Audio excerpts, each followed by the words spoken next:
Kecil pun ada lebihnya, yang besar pun ada kelebihannya. Okey, untuk item yang kecil-kecil, maksudnya item kecil ni bawah daripada 10 gram, bawah daripada 1 dinar. Okey, item yang kecil-kecil ni tuan-puan, mudah untuk kita jual semula. Ataupun kalau contoh kita nak guna duit, kita boleh jual 1 dinar, 1 dinar, 1 dinar.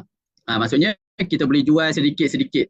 Kalau item besar tuan-puan, kita kena jual keseluruhannya. Contoh, kita ada 5 dinar je, tapi kita nak guna duit mungkin dalam RM1,000, RM2,000, kita terpaksa jual sekeping 5 dinar tu. Dari segi kelebihan kalau item kecil lah, okay, kita boleh jual sikit-sikit. Dari segi kelebihan item besar pula tuan-puan, kelebihan kalau kita simpan item besar, bila kita nak jual semula, okay, spreadnya lebih kecil.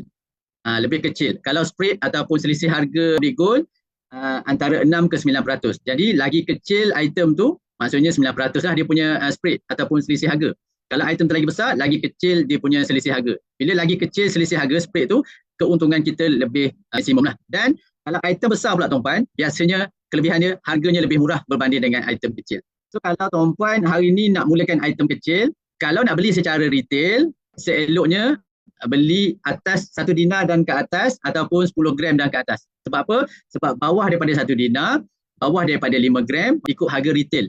Kalau terus beli emas fizikal. Kalau nak juga yang kecil-kecil tu, lebih elok kalau simpan dalam account gap dan withdraw daripada account gap.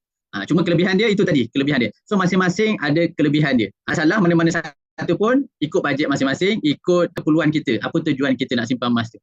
Okey, semoga menjawab persoalan.